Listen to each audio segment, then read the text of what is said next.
I was still sedated when my mother told the nurse to stop asking questions about payment. $5,000, she said, was not something they could justify for a surgery that wasn't life-ending. Her voice carried through the curtain like a verdict already reached. I remember the nurse going quiet. I remember the way my father cleared his throat, as if to seal the decision. What I remember most is the sudden certainty that whatever happened to my body next, my place in my family had already been amputated. The pain came later, once the medication thinned and the ceiling tiles sharpened into focus. My leg was elevated, wrapped tight, throbbing with a heat that felt intelligent, as if it knew where to press. The surgeon had explained the risk quickly before they wheeled me in. Delay could mean permanent damage, a limp, a lifetime of compensation. $5,000 was the difference between repair and resignation. I had assumed, without discussion, that my parents would handle it. They always handled things when they wanted to. This time they chose not to. I did not cry. Anger requires oxygen, and I was still learning how to breathe again. What I felt was a narrowing, a careful filing away of facts. My parents owned 2 cars they didn't need, and a vacation home they visited twice a year. My mother wore a watch that cost more than my rent. My father talked about discipline, the way other men talked about weather, something unavoidable, something that made people stronger if they endured it. $5,000 was not beyond them. It was beneath me. They arrived together that evening, standing at the foot of the bed like witnesses. My mother's mouth tightened into an expression she used when she was being reasonable. My father folded his hands and explained gently that hardship builds character. He said they had raised me to be resilient. He said insurance should have covered more. He said they couldn't reward poor planning. The words were polished. They slid into place without friction. I listened and nodded because nodding was easier than asking which part of my injury had been preventable. When they left, the room felt larger. The nurse adjusted the IV and avoided my eyes. I stared at the window where the city lights blurred into a single, trembling line. That was when my phone buzzed, one message then another. My brother's name filled the screen. He didn't ask what happened. He said he was on his way. He arrived an hour later with the smell of cold air on his jacket and an envelope folded until it was soft. He looked smaller than I remembered, thinner, the way people do when they've learned how to live without backup. He didn't lecture. He didn't hesitate. He placed the envelope on the tray and said, "It's not enough, but it's everything I have." Inside was cash and a cashier's check, the kind you get when you've already explained yourself to a teller. $5,000 exact. I told him he didn't have to do this. He shrugged and said, "They always taught us to take care of family." His smile was tired, not bitter. That was when I understood the shape of what had been done to us and why only one of us had learned the lesson honestly. The surgery happened the next morning. I signed the consent forms with my brother's money drying in the hospital's account, the ink sinking into paper like a promise that would hold. The surgeon was efficient, almost gentle. He spoke about tendons and timelines, about recovery measured in weeks instead of years. I focused on his hands.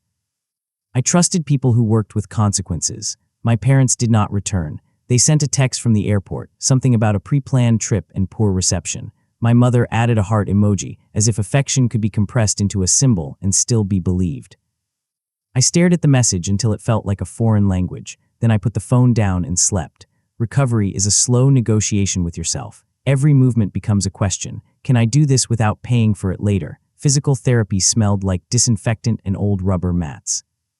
I learned how to count again. Reps, seconds, degrees of bend. Pain sharpened my memory. I remembered how my parents used to praise my brother for surviving on less, how they framed his struggle as a cautionary tale. He was irresponsible, they said. He lacked ambition.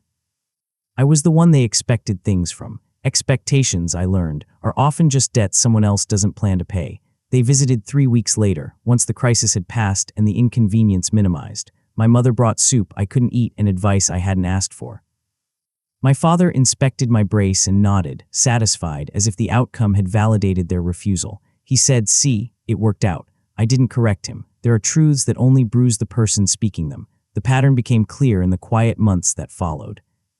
When I needed help moving apartments, my parents were busy. When they wanted a favor, paperwork reviewed, errands run, introductions made, they called without hesitation. They spoke about my brother with concern that never translated into action. They spoke about me with pride that never translated into protection. I began to see the architecture of it, love as leverage, assistance as a test. My brother and I grew closer in the gaps they left. He drove me to appointments, waited in parking lots with a book balanced on the steering wheel. He joked about his bank balance the way people joke about weather, as if acknowledging it might change it. I knew where his money had come from, a settlement he'd never told them about, compensation for an injury he'd sustained years earlier at a job they'd dismissed as temporary. He'd saved it quietly, carefully. He had learned early not to announce resources. I asked him once why he hadn't told them. He smiled and said, "They don't need to know everything." The sentence landed with weight. I replayed conversations from the past and saw the same restraint, the same self-editing. We had grown up in the same house and learned opposite skills. He learned concealment. I learned compliance. The resentment didn't arrive as fire. It arrived as clarity. I stopped calling my parents to explain myself. I answered questions directly and offered nothing extra. When they asked about my leg, I said it was healing. When they asked about money, I said I was managing. They praised my independence without recognizing its cost. What I didn't tell them was that I had started reading everything. Insurance policies, hospital billing statements, old emails. I discovered a pattern there too, how often my parents intervened when the risk was social and withdrew when it was financial. I filed the knowledge away, not as ammunition, but as a map, because maps, once drawn, have a way of leading somewhere. The leverage did not announce itself. It surfaced the way truth often does, through a document no one expects you to read. I was sorting through a folder of old paperwork my mother had dropped off, things she said I should keep, just in case. Tucked between warranty manuals and tax returns was a copy of a family trust agreement. It wasn't hidden. It was simply assumed invisible. I read it once, then again, slower. The trust had been established years earlier, funded quietly, designed to distribute assets in stages. My name appeared frequently, attached to responsibilities and conditions. My brother's appeared less, framed as contingencies. There were clauses about medical emergencies, about discretionary distributions for health-related expenses.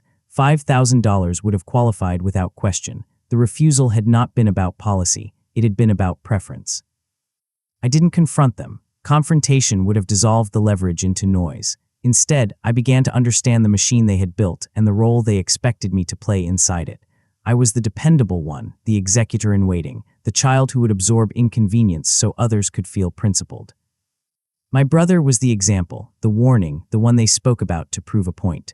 The trust was the proof they never intended to be equitable. It was designed to reward compliance and punish deviation, all while wearing the language of fairness. I shared the discovery with my brother in pieces. He listened without interruption, his expression unreadable. When I finished, he asked one question: "What do you want to do?" It was the first time anyone had asked me that without an agenda attached. I didn't answer immediately. I started planning instead. Quiet planning is a discipline. I consulted a lawyer recommended by a colleague, someone who spoke in margins and footnotes. She confirmed what I already knew. The trust's discretionary clauses were broad, but they left a paper trail. Refusals, especially those involving documented medical need, created exposure. Patterns mattered, intent mattered, silence mattered too. I continued physical therapy. I continued to heal. I continued to show up when my parents called, polite and measured. I let them believe their version of events had settled. Meanwhile, I documented everything. Dates, conversations, texts. I requested records from the hospital and the insurance company. I asked for copies of communications about the trust under the guise of organizing for the future. They complied, pleased by my initiative. The plan did not involve humiliation. It involved daylight. I scheduled a family meeting under the pretense of discussing long-term care. My parents invited their attorney, confident. Authority makes people careless when they believe it belongs to them. I invited mine. The room was formal and beige, designed to soften difficult conversations. My leg ached as I sat, a reminder of the cost already paid. My mother smiled too brightly. My father spoke about legacy. I listened until the lawyer asked if there were questions. I placed the documents on the table one by one, the trust clauses, the hospital invoices. The emails declining assistance. I spoke calmly, as if presenting a report. I asked a single question about discretionary obligations in medical emergencies and waited. The silence that followed was not loud. It was surgical. My father leaned back first, a small movement that changed the balance of the room. The attorney cleared his throat and adjusted his glasses, rereading the clause I had highlighted. My mother's smile did not fade. It stiffened, like something set too quickly. I watched them with the same focus I used in physical therapy, measuring range, noting resistance. The attorney spoke carefully. He explained the language of discretion, the intent behind it, the expectation of good faith. He avoided conclusions. He asked for context. I provided it without embellishment. dates, amounts, diagnoses, the refusal documented, the alternative possible, the outcome irreversible. I did not accuse, I described. My mother interrupted to explain priorities. She spoke about responsibility, about not setting precedents. She said families had to make hard choices. I let her finish. When she stopped, I slid the hospital letter forward, the one outlining the risk of delay. The attorney read it twice. He nodded once, slow. My brother had come at my request. He sat beside me, hands folded, saying nothing. His presence was not theatrical. It was ballast. When the attorney asked who had paid for the surgery, my brother answered. He did not raise his voice. He did not explain his finances. He stated a fact and waited. The authority in the room shifted. It always does when facts outnumber opinions. The attorney spoke about exposure, about remedies, about the consequences of patterns. He mentioned the word challenge and then review. My father's jaw tightened. My mother finally looked at me directly, her eyes sharp with something that might have been surprise. I felt no triumph. I felt alignment, the kind that comes when a body moves the way it's supposed to. I told them I wasn't seeking punishment. I wanted correction. An acknowledgement in writing of the obligation that had been refused, an adjustment to the trust reflecting equitable treatment, reimbursement to my brother, who had paid without leverage or expectation. The attorney nodded again. He suggested a path forward that preserved dignity while correcting error. My parents listened because listening had become cheaper than arguing. They agreed to the revisions in principle. The meeting ended without raised voices, without tears. Authority had done what it does best. It made the outcome inevitable. In the weeks that followed, paperwork replaced rhetoric. The reimbursement cleared. The trust amendments were filed. My brother accepted the check with the same quiet he'd brought to the hospital room. He didn't celebrate. He didn't gloat. He took me out for coffee and paid as if nothing had changed. My parents called less. When they did, they spoke carefully. The old confidence had drained from their sentences. I noticed it and said nothing. There was nothing left to prove. The final physical therapy session ended on a clear afternoon. I walked out without the brace, the pavement steady beneath my feet. Pain still lived there, a memory with teeth, but it no longer dictated my movement.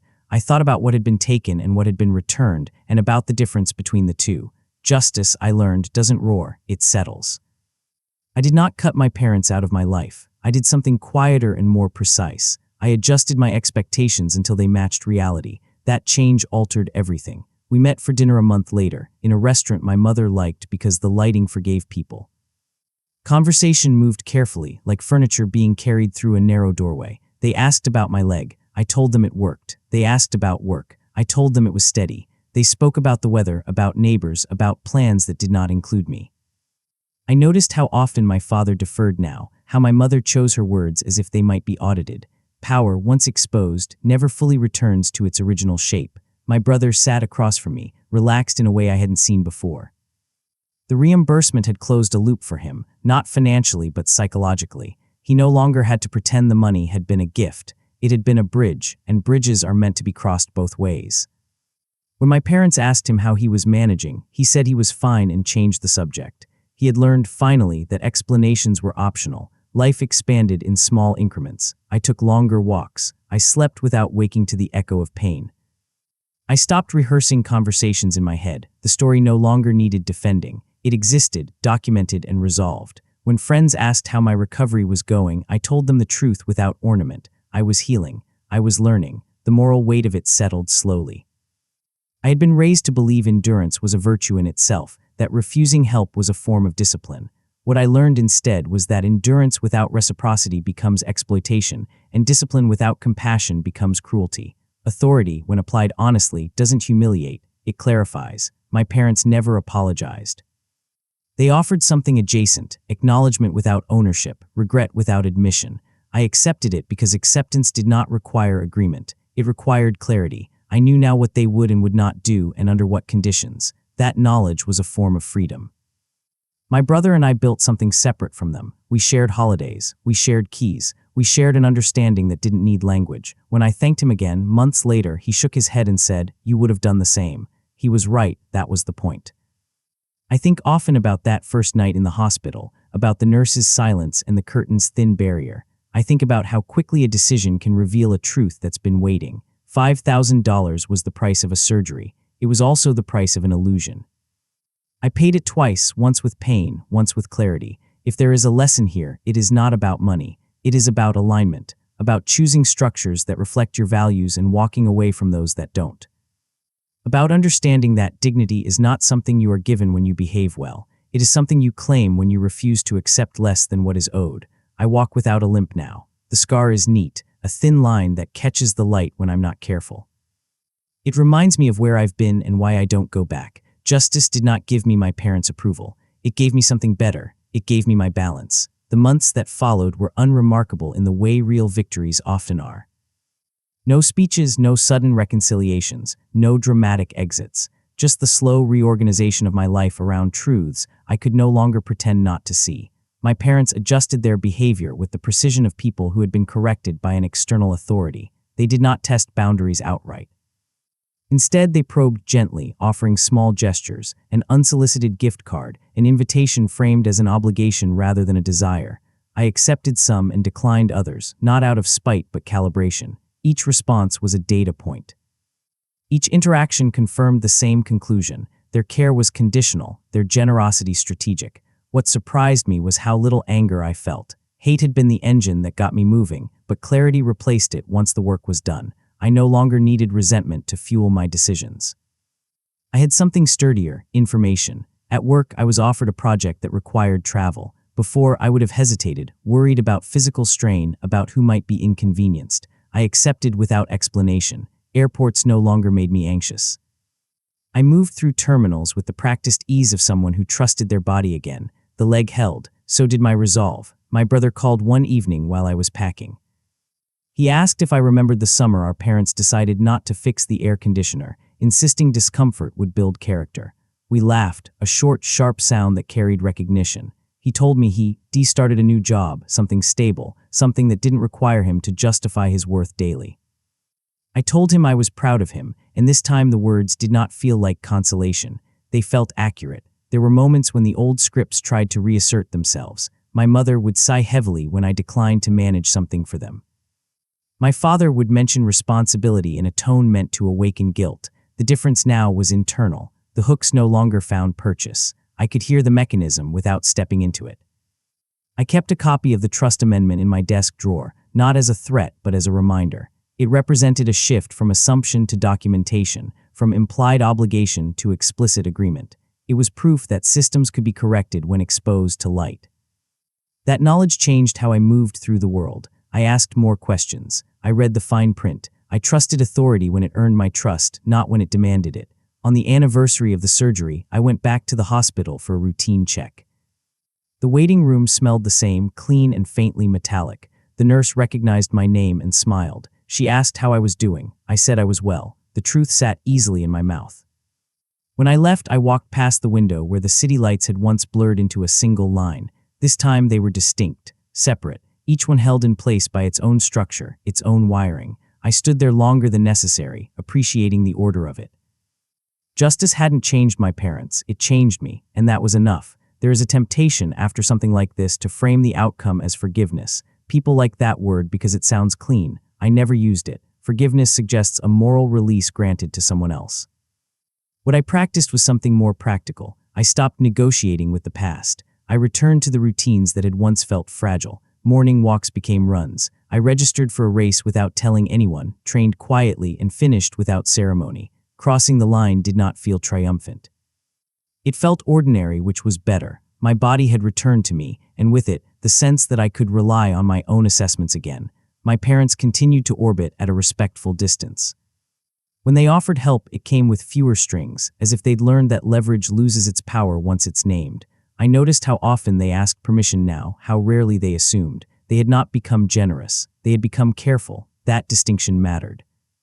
One afternoon, my mother called to ask if I would review a document for them. In the past, I would have done it immediately, grateful for usefulness. I asked when they needed it and whether they'd considered hiring someone. There was a pause, a recalibration.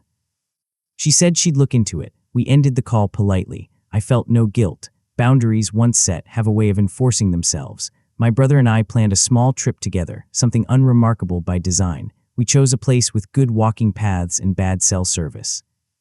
We talked about work, about money, about the future without rehearsing disappointment. On the second night, sitting on a balcony with the sound of traffic softened by distance, he told me he had never expected reimbursement. He said he'd done it because he couldn't stand the alternative. I told him that was exactly why it mattered. I realized then that the story had never been about $5,000. It had been about who absorbs cost and who pretends not to see it, about how families assign roles and call it love. About the quiet cruelty of deciding someone can endure more simply because they always have. The authority that mattered most had not been the lawyer or the documents. It had been my own willingness to stop participating in a system that benefited from my silence. Once that changed, everything else followed with surprising efficiency. On a clear morning, I passed the hospital again on my way to work. The building looked the same, indifferent to narrative. I felt no pull to go inside. Some places only matter while they are teaching you something. I have not needed to test the boundaries again. That too is information. People who respect clarity do not require reminders. Those who don't reveal themselves quickly. If there is bitterness left, it lives at the edges, quiet and contained. It no longer directs my choices. Hate was the signal.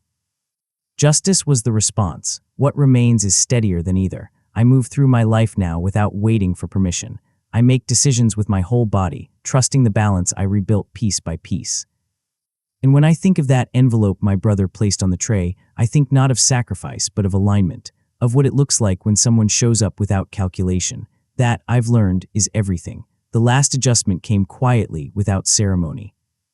It arrived in the form of an email from my parents' attorney confirming that the revised trust had been fully executed and archived. The language was neutral, procedural. Still, I read it twice, not for reassurance, but for finality. Systems, once closed, free the mind from revisiting them. I forwarded the message to my brother with a single line, "It's done." He replied with a thumbs up and nothing else. We had both learned the value of brevity. Time did what it always does when allowed. It normalized the new shape of things. Holidays came and went without tension. When my parents hosted, expectations were stated clearly. When they didn't, there were no assumptions. I noticed how often my mother deferred to calendars and how my father checked details he once waved away. Accountability had become a habit, not a performance. At work, the project expanded.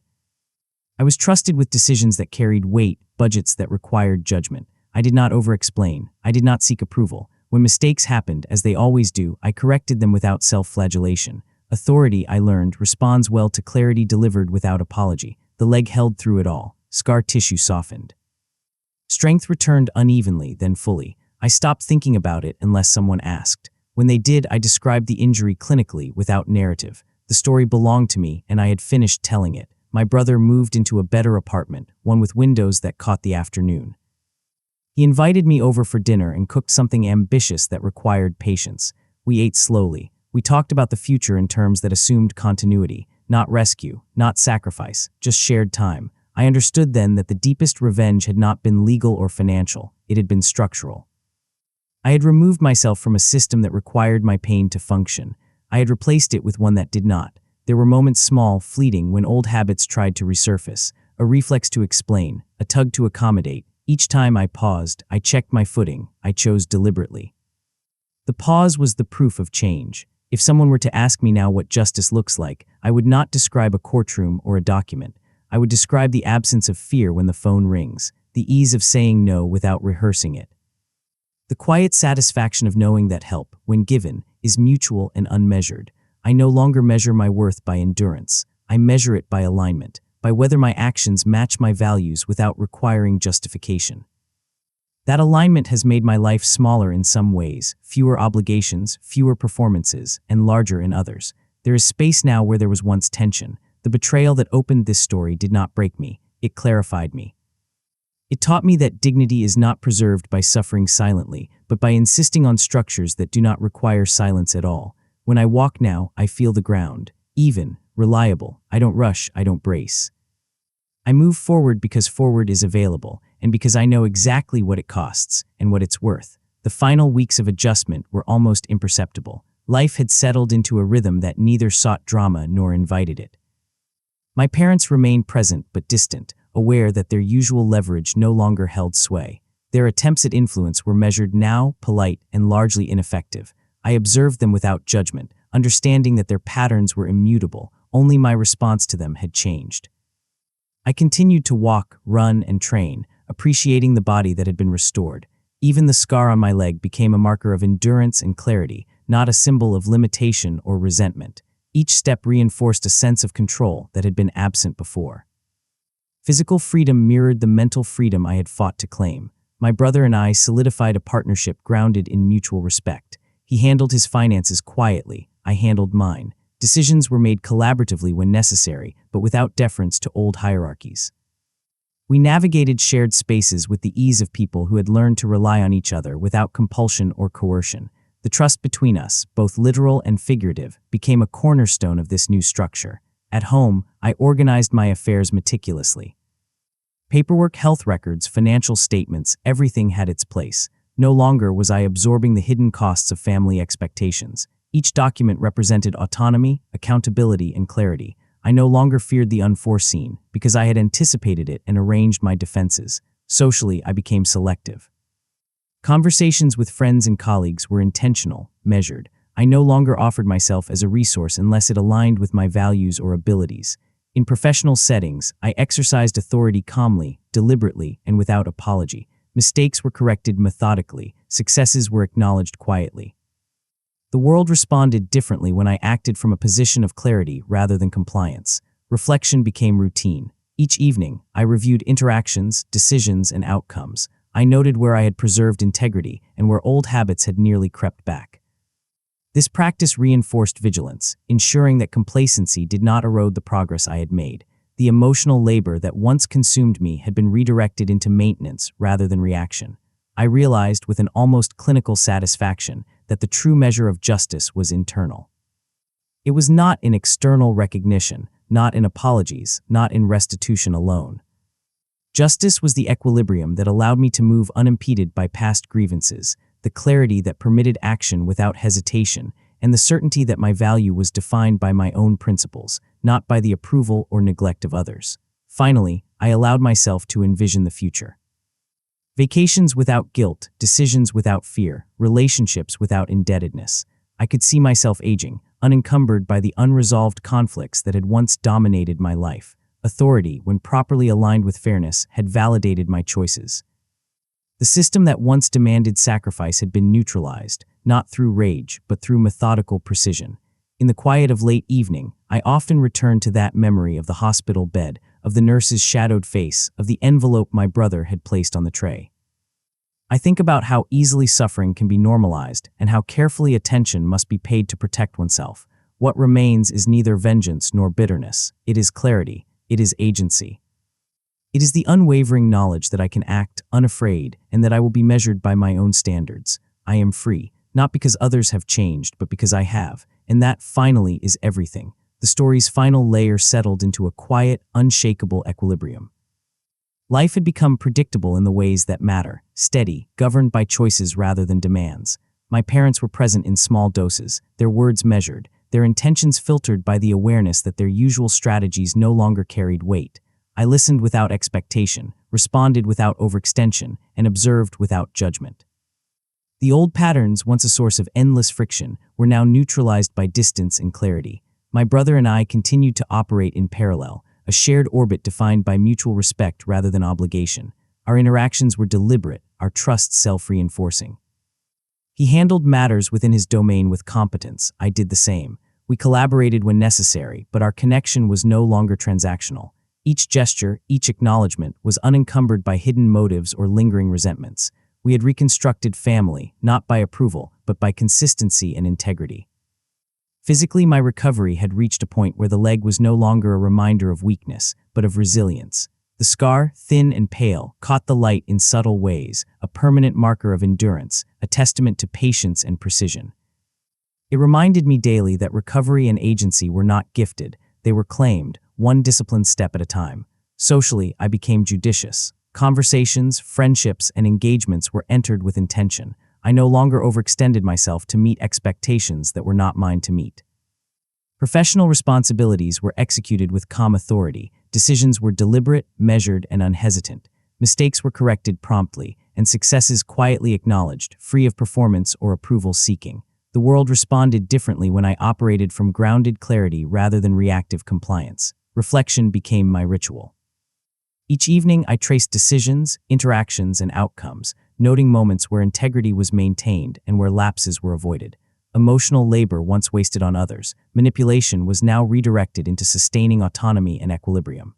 This diligence ensured that clarity remained intact, that complacency did not erode the hard-won balance. I understood that true justice had never been punitive. It was structural, internal, and precise. It was the recalibration that allowed me to exist without fear of exploitation, without compromise of dignity. It was the knowledge that boundaries, once asserted and maintained, produced results more enduring than anger or resentment ever could. Justice manifested in autonomy, in clarity, in the unassailable knowledge of one's own worth. As I walked past the hospital one quiet afternoon, I did so without memory pulling me backward. The building remained indifferent, and that was precisely its purpose. The trauma had served its lesson. The system had been navigated and aligned, the authority exercised correctly. I did not need reminders. The equilibrium was self-sustaining. The envelope my brother had delivered years earlier now seemed symbolic more than functional. It was the pivot, the moment when endurance became agency. The narrative of betrayal had transformed into one of careful strategy and aligned principle. Hate had driven action, justice had secured resolution, clarity had preserved peace.